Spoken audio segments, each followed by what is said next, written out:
Hello and welcome everyone to the CAA show. CAA, as all of you know, is conversations and analysis. And my name is Juggi Bhasin. So today, let us talk of the Indian response to the Maldives provocation. ये जो हमारा response जो मालदीव्स ने जो उनके ministers ने जो ऊट पटांग हमारे बारे में और सब बकवास करा है उसके बारे में उस रिस्पॉन्स की बात करते हैं जो मेरे ख्याल से एक बहुत ही अद्भुत रिस्पॉन्स रहा है. Something I think has fundamentally changed in the Indian approach, in the Indian psyche, and our response has been what I call the response of collective India, of collective Bharat. सभी भारतीयों का एक response है जो कि जिसने कि मालदीव्स को हिला कर रख दिया है. कई लोग कह रहे हैं मालदीव्स को घुटनों पे ले आया है और अगर उनका अभी नहीं तो 3-4 महीने बाद अगर यही हमारा रिस्पॉन्स रहा तो उनका टूरिज्म शायद खत्म भी हो सकता है. This has been our response. It has been such a terrific and such a strong response. So what has fundamentally changed? हमारी सोच में वो क्या अंतर आ गया है कि अब हम इस तरह का एक रिस्पॉन्स दे रहे हैं. मगर उससे पहले बात करने से पहले मैं आपको एक बड़ी इंटरेस्टिंग चीज बताना चाहूंगा कि ये जो रिस्पॉन्स हुआ है ये response this has not been on the prodding of the Indian government. This has been a spontaneous response of Bharat. This has been a spontaneous response of people in this country and also the diaspora, that is the Indians who are settled outside the shores of India from all over the world. And that is why Maldives is facing the heat, as we say. तो ये बहुत बड़ा एक change आ गया है और ये change काफी देर से हमारी साइकी में आ रहा था. पिछले 9-10 साल से it was building out but now it is finally here. A time has come, as we say, and we are not afraid to exercise this option, that is the use of a soft power to make a point on the world stage. इसके बारे में आज बात करते हैं. तो कई लोग कहेंगे कि भाई आपने मालदीव्स को दबा दिया, मालदीव्स तो एक पिद्दी सा देश है, तो क्या आपने बड़े तीर मार दिए. बात ये नहीं है. बात यह है कि अब हम डरते नहीं हैं अपने ऑप्शन को दिखाने में और उसको सबके सामने उसको एक्सरसाइज करने में. और मालदीव्स में नहीं, हमने, अगर आपको याद होगा, कुछ देर पहले, hardly a month back, we took on the only super power in the world, the United States, on the Pannun issue. We gave it back to the US. And the US still cannot understand that how India has reacted on the Pannu issue. They thought that they could completely subdue us, they could get away with all kinds of demands, but we gave it back. तो कहने का मतलब यह है, चाहे मालदीव्स हो या US हो.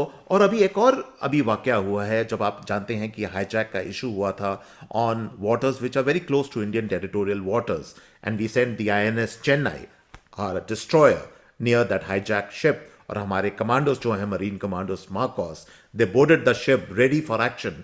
मगर उससे पहले ही वो हाईजैकर्स डर के मारे भाग गए थे. तो now we are not afraid to use both our soft power and our hard power to make a point, to get our way, because as I keep saying, our time has come. तो आज बात करते हैं ये soft power जो options हमारे हैं, ये क्या सॉफ्ट पावर है, ये ऐसी क्या नई चीज है जो अब हमारे अंदर आ गई है, जिसको हम अब बिना डर के हम इसको बोलते हैं, करते हैं और इसके नतीजे जो हैं हमारे सामने आते हैं. सो ट्रेडिशनली सॉफ्ट पावर जो होती है, जो इंडिया के कॉन्टेक्स्ट में होती है, लोग समझते हैं कि soft power is about Bollywood, it is about food, because some of our food preparations are very famous all over the world. Are famous butter chicken for instance. हमारे जो योगा है वो भी हमारा सॉफ्ट ऑप्शन है, हमारी कल्चरल हेरिटेज है. These are all soft options और इसके बारे में भी मैं थोड़ी सी बात करूंगा. But today I am going to give you a totally new idea. We are now exercising a totally new kind of soft option और उसके बारे में आपसे मैं बात करूंगा. और ये हमारा जो सॉफ्ट पावर, जो हमारा हथियार है, हमारा जो वेपन है, that is this new belief in the Indians, a new sense of confidence, a new sense of कि हमारी रिस्पेक्ट है, हमारी सेल्फ एस्टीम है, and nobody can mess around with it. This is the new awareness of India of Bharat, which is the new big weapon soft power option which we have in our hands, which as you can all of you can see, we have exercised in Maldives. और पिछले 9-10 साल से ये option हमारा बन रहा था, but now we have started exercising it. तो ये इंपॉर्टेंट पॉइंट है जिसे हमें याद रखना पड़ेगा. अब ये जो ऑप्शन है, जो option of what I call the new confidence of India that our time has come and nobody can stop us, this option is directly linked with our new identity. Identity हमारी actually ये पुरानी identity थी, लेकिन पहले हम थोड़े बहुत world stage पे थोड़े से डब्बू होते थे, हम इसको एक्सरसाइज नहीं करते थे. लेकिन पिछले कुछ सालों से हमने इसको एक्सरसाइज करना शुरू कर दिया है. तो थोड़ा लेट अस रीट्रेट ये हमारी आइडेंटिटी क्या है वर्ल्ड स्टेज के ऊपर और with in the country also, but specially it's important on the world stage. So, who are Indians really? We first have to understand that before we explore what are these soft options which we are exercising. देखिए, सबसे बड़ी हमारी जो identity है, that we are what I call a clean cut people. What do I mean by that? By that I mean कि हम we are hard working people. किसी देश में भी हम चले जाए, चाहे हम छोटे से छोटा काम कर रहे हैं, चाहे कंस्ट्रक्शन लेबर का काम कर रहे हैं, चाहे हम सबसे बड़े साइंटिस्ट हैं नासा के अंदर, या हम टेकी हैं, या हम डॉक्टर हैं, या किसी हॉस्पिटल में हम नर्स हैं, जो भी हैं हम पूरे अपने जिसे कहते हैं परिश्रम से काम करते हैं, हार्ड वर्क से करते हैं, ऑनेस्टी से काम करते हैं, and that is appreciated by everyone in the world. Everyone in the world knows that Indians are the best workers who come out of India to work in different countries in the world. तो ये एक बहुत बड़ी एक हमारी जो जिसे कहते हैं एक हमारा स्ट्रॉन्ग पॉइंट है जिसे हमें समझना होगा. और उसके साथ जैसे हम कहते हैं कि और जैसे कहते हैं to add more lustre to this biggest quality of us, we are also peace loving people. अब आप दुनिया में, मैंने अपने एक पहले प्रोग्राम में मैंने एपिसोड में मैंने बताया था कि जैसे ये प्रो पैलेस्टीनियन प्रोटेस्ट चल रहे हैं, तो ये माइनॉरिटीज़ वहाँ पर हैं यूएस के अंदर, यूरोप के अंदर, उन्होंने हर रोज़ दंगा मचाते हैं. एयरपोर्ट्स के रास्ते जो उन्होंने जैम करे हुए हैं, तो लोगों ने तंग करके रख दिया जो वहाँ के लोग हैं यूरोप के और यूएस के. मगर कभी आपने किसी इंडियन को देखा है कि वो ऐसा हरकतें कर रहा हो? We don't do it because we are by nature a peace loving people. तो ये हमारी एक बहुत ही बड़ी, जैसे कहते हैं, हमारी एक खास बात है. इसके अलावा besides hard work we are also very talented people. We are doing exceedingly well in the areas of technology, in the areas of finance, in the areas of all kind of new AI technologies, etc., which are coming in. We are, as I said, we are contributing immensely in the economic growth of so many different countries. और ये नहीं कि ये attributes हमने पिछले 4-5 या 9-10 साल में हमको पता चले कि हमारे पास ये एट्रीब्यूट्स थे. ये शुरू से थे हमारे पास, लेकिन एक फर्क था. पहले हम जिसे कहते हैं, हम विदेश में बाहर की धरती पर हम अपना सर जो है थोड़ा सा नीचे चलकर हम चलते थे, झुकाकर चलते थे. But now that has change. Today we know our worth. Today we have that self-esteem, we have that confidence inside us. This is the new Bharat, the new India, and we are not afraid to exercise this particular option. और ये एक बहुत बड़ा एक अब game changer हो गया है, जो कि which is not only affecting our relationship with vis-a-vis the West, but it is also giving us the confidence to move ahead in this country on a spectacular economic growth. This confidence now that our time has come and we deserve the best, we want the best in the world. तो ये एक बहुत बड़ा जो change है, बदलाव है, जो हमारी साइकी के अंदर आ गया है. The other important factor which we have to remember in this new consciousness, in this new soft power exercise of power is, and that's a very important element which I want to talk about, is the issue of nationalism. Nationalism भी एक तरह का आपका soft power option है, जिसको अब हम with in the country specially हम इसको बेधड़क होकर हम इसको एक्सरसाइज करते हैं. अब नेशनलिज्म का मतलब समझिए. अगर आप किसी सो कॉल्ड पुराने ज़माने के सेकुलर विद इन कोट्स आदमी से बात करेंगे, नए ज़माने के जो वोक जिन लोगों को कहते हैं, लिबरल जिनको कहते हैं, न्यू लिबरल्स, तो वो कहेंगे nationalism, they equate nationalism with Hitler's nationalism. और ये भी एक सच बात है कि जब हिटलर था तो उसकी एक नेशनलिस्ट सोशलिस्ट पार्टी थी, मगर उसका जो कॉन्सेप्ट ऑफ नेशनलिज्म था वो उसका मतलब कुछ और था। लेकिन ये लोग हमारे जो इंडियन नेशनलिज्म है उसको बदनाम करते हैं by equating it with Hitler's sense of nationalism.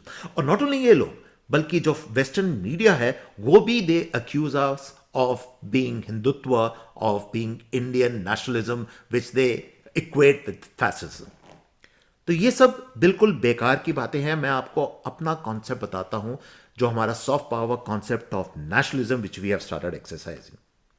Nationalism for us today is an existential state of being. इसका मेरा क्या मतलब है? इसका मतलब यह है कि नेशनलिज्म वो गोंद है, वो ग्लू है जो हम सब भारतीयों को बांधती है। This is the common factor, this is the common denominator which binds all Indians together. अब देखिए, आप जैसे मालदीव्स का इशू हुआ है, किसी ने आपको प्रॉडिंग नहीं करी, भारत सरकार ने कुछ नहीं कहा, लेकिन हम सब, वेदर इट वॉज बॉलीवुड के जितने टॉप स्टार्स हैं, whether it was the travel industry, all the top travel companies in India, whether it was the ordinary citizen, whether it was on social media, the crores and crores of Indians, everyone came together for a call to boycott Maldives and encourage tourism in Lakshadweep. तो ये होता है nationalism. Nationalism means कि जब एक external threat आता है, कि जब एक इंटरनल थ्रेट भी आता है, तो हम सब भारतीय इकट्ठे हो जाते हैं, हम सब एकजुट हो जाते हैं, and we respond with the same voice. ये नेशनलिज्म का मतलब है, and this is one of the biggest soft power options which we have started to deploy, which we have started to use against threats, against our enemies. और इससे लोगों को चिढ़ है कि नेशनलिज्म हम क्यों कर रहे हैं, वो नेशनलिज्म को फैसिज्म के साथ इक्वेट करते हैं, but that equation is completely wrong. It is a terminology of the second world war in the new era, in this age, in Bharat's age, in Bharat's era. Nationalism means something completely different. It means our reasons to exist as one country, as Indians who come together in the time of need, or when Indians need to come together when there's an external threat. तो ये एक नई परिभाषा nationalism की जो शुरू हो गई है, this is a welcome thing. This is one of our new definitions of soft power which we have started to exercise. अब ये दो मेन फीचर्स हैं हमारे जो सॉफ्ट पावर ऑप्शंस हैं, जो हमने अब एक्सरसाइज करने शुरू कर दिए. लेकिन जैसे मैंने आपको पहले बताया, हमारे कुछ ट्रेडिशनल सॉफ्ट पावर ऑप्शंस भी हैं, और वो जिसे कहते हैं, वो they supplement these two main trends in our exercise of soft power options. और वो ट्रेंड्स क्या हैं? वो ट्रेंड्स है Bollywood. Bollywood, whether we like it or not, has huge influence, not only within the country, but in entire West Asia, for instance, in countries like England, in countries like UK, in the US, in so many other countries, Bollywood stars, their lives, their even their gossip, everything connected with Bollywood, the film certainly, they are a talking point in, as we say, in the world's drawing room all the time. And the Bollywood stars, without anyone prodding them, they all have come out in support of India against Maldives. तो आप देखिए कि बॉलीवुड का कितना बड़ा influence है. Cricket हम जानते हैं कितने देशों में खेला जाता है, बट क्रिकेट अब now is spreading and the awareness is all over the world. तो क्रिकेटिंग स्टार्स भी, they have also joined the bandwagon. Social media so powerful.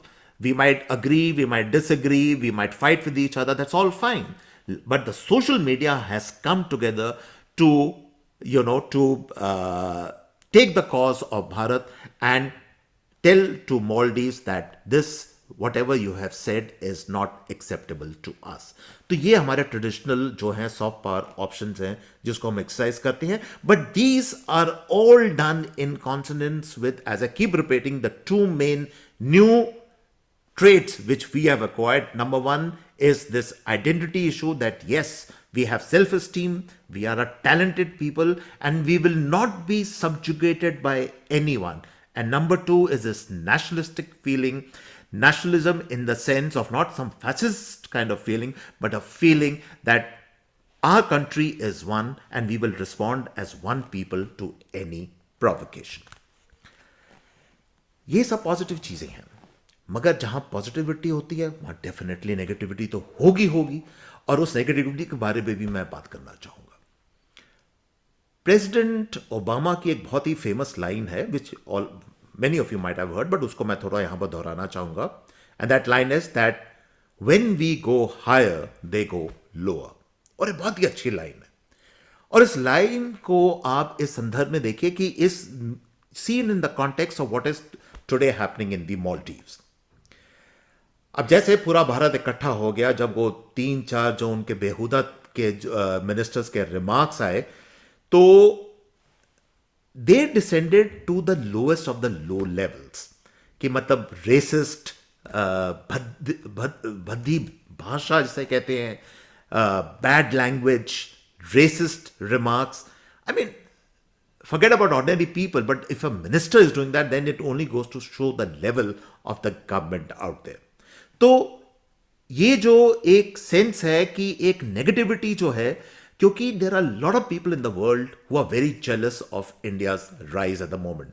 And चाहे वो पिद्दी सा देश हो Maldives, whether it is these super power, the US, there are a lot of people out there in UK and all these other countries in Europe which always thought that they could lay the agenda for the world, whether it be cultural, political or social. They are now feeling threatened by India's rise, and therefore मैं आपको 3 अब चीजें बताना चाहूंगा जिसके बारे में वो हमेशा हमें क्रिटिसाइज करते रहते हैं, which they stoop to the lowest of the low levels. तो वो जो होते हैं कि आपके कास्ट के बारे में, आपके करी, जो कि हम करीज खाते हैं, और जो हमारी विचारधारा है, चाहे उसको आप हिंदुत्व कह लीजिए, क्या उसको मेन रिलीजन का कह लीजिए, इन तीनों मामलों को पकड़कर, चाहे वो यूनिवर्सिटीज हों, आईवी लीग कॉलेजेस हों, whether it is the media, they will keep on criticising you, they will keep on, जिसे कहते हैं एक हिंदू फोबिया रेटोरिक वहां से हमेशा आता रहेगा. So when we are going higher, to take Obama's line, that we are now in a position, in a pole position in terms of our self-esteem, self-respect and our identity, they are going lower day by day. आप किसी भी इनमें से, चाहे वो wall street journal हो, Washington post, खासकर New York times, जितने भी ये मीडिया आउटलेट्स है, BBC which is the worst of the lot, ये लोग, they have all become what I call Hindu-phobic. They will keep on making these statements, these remarks, these commentaries on India becoming some kind of a fascist Hindu republic, which is absolutely not the case. तो जब ये सब चीजें चल रही होती हैं, we have to remember there's a lot of negativity out there. There are a lot of people who are jealous of our rise. We have to keep that in mind, and that process is going on hand in hand with our upswing in our fortunes, with the rise of our self-esteem. Because कोई खुश नहीं है कि आप जो है इतनी जबरदस्त तरक्की कर रहे हैं. दुनिया में ज्यादातर लोग आपसे ईर्ष्या करते हैं. It's a fact of life. We have to accept that. और आखिर में मैं अब आपको एक बड़ी इंपॉर्टेंट एक और जो बात बताना चाहूंगा, क्योंकि weather it is the exercise of soft power, hard power, but specially soft power, तो इन सब का एक सिंबलिज्म भी होता है. और हमारे देश में अब वो सिंबलिज्म क्या है? हमारे देश में वो जो symbolism, the exercise of soft power, now it is coming up in the Ram मंदिर एट अयोध्या. और इसके बारे में मैं थोड़ी सी बात करना चाहूंगा. I usually don't talk in my episodes too much about religion, but I think I need to mention it out here because this is a very important issue. अब ये जो पूरा राम मंदिर का जो इशू है, और जो इसको opposition within the country आ रही है, और अभी आप देखिए कि इनॉग्रेशन के जैसे डेट्स करीब आएंगी, जब जनवरी में इसका इनॉग्रेशन होगा, लेट जनवरी में, तो दुनिया भर से ये जो आपके जो नेगेटिव माइंडेड लोग हैं वो इसका कितना क्रिटिसिज्म आएगा, अभी आप वेट करिए, it's definitely on the way. I call it the issue of religious culturalism in a way which is very important to us. अब मैं आपको एक इंटरेस्टिंग सा एक वाक्य बताता हूं और उससे आपको ये समझ आएगा, and this is all link to our soft power options. उसके बारे में आपको समझ आएगी कि what I am trying to say out है. तो कुछ एक दो हफ्ते पहले हमारे कुछ फ्रेंड्स यूके इंग्लैंड से आए थे. तो वो भारतीय थे but they wanted to see some of the sites in Delhi. तो I volunteered, I went along with them and we went to Humayun's tomb, we went to Sundar Nursery, other places. और मेरे मित्र हैं रवि साहब, उनसे बात हो रही थी. Is a doctor in the UK. तो उनका एक बड़ी इंटरेस्टिंग ऑब्जर्वेशन था which I stayed with me, which I would like to share with you. He said, Jaggi, आप हैव यू एवर नोटिस कि अगर आप साउथ ऑफ इंडिया में जाएं तो आपको पुराने अच्छे से वेल प्रिजर्व मंदिर मिलेंगे, लेकिन अगर आप नॉर्थ में घूमें, और वो नॉर्थ में काफ़ी घूम रहे थे and they observe this thing, तो मंदिर तो हैं, बहुत मंदिर हैं, हज़ारों करोड़ों लाखों मंदिर हैं, लेकिन they are all new temples. And why is that the case? Because most of the old temples were destroyed during the Mughal era. And that got me thinking कि आप देखिए कि एक लाइन होती है, एक लाइन जिसके बारे में मैं आपको आपने सुनी होगी, सीइंग इज बिलीविंग. तो इंडिपेंडेंस के बाद ये जो पूरे जो सेकुलर लिबरल लेफ्ट विंग जो हिस्टोरियंस थे, they have waxed eloquent on the Mughal era to a large extent. थोड़ा बहुत औरंगजेब को क्रिटिसाइज करते थे, but by and large they have waxed eloquent. और उसका रीजन बड़ा सिंपल है. The reason is because you are only seeing Mughal architecture, you are only seeing Mughal creations all over North India. तो शुरू से हमारे अंदर जो एक हीन भावना जो रही है, वो किस वजह से रही है? And that is all linked with our soft power projection. और मैं आपको ये लिंक समझाता हूं. क्योंकि ये जो भावना हमारे अंदर रही है वो ये है कि आपकी हेरिटेज जो है, आपकी बहुत सी बेकार सी हेरिटेज है. It's nothing great. जब ये इन्वेडर्स आए तो उन्होंने आपको एक जबरदस्त हेरिटेज दी, आपको कितना जबरदस्त आर्किटेक्चर दिया, आपको जो है आपकी जो कल्चरल लैंडस्केप है वो बिल्कुल ही चेंज हो गई. And don't forget that a lot of these Mughals were also of Turkish descent. तो वो जो सभ्यता है उसको हमारे जो सेकुलर्स हैं और हमारे जो लेफ्ट विंग हिस्टोरियंस और जनरेशन आफ्टर जनरेशन वो हमारे दिमाग में डालते रहे कि यही जो है दिस इज सर्वप्रिय, यही जो है सबसे ऊपर है. बाकी आप लोगों की हेरिटेज, हमारी हेरिटेज जो है, whether you want to call it Indian heritage और हिंदू हेरिटेज और whatever, that is nothing great. तो हम इस सोच से जो है हम बड़े हुए हैं. लेकिन अब in the last few years, this entire thinking has changed. We are now rediscovering our roots.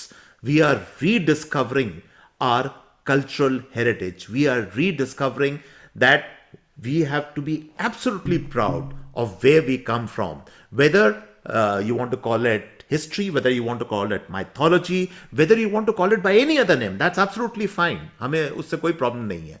लेकिन you have to respect our heritage. और जो मेरे ख्याल से जो राम मंदिर का जो निर्माण हो चुका है और जो अब इनॉग्रेशन के बिल्कुल अब करीब आ चुका है, जो डेट आ चुकी है, this to my mind is not so much a symbolism of Hindutva. To my mind it is a symbolism of India's cultural renaissance. यानी कि जो हमारी सभ्यता है, जो हमारी हेरिटेज है, ये उसका सिंबल बन चुका है.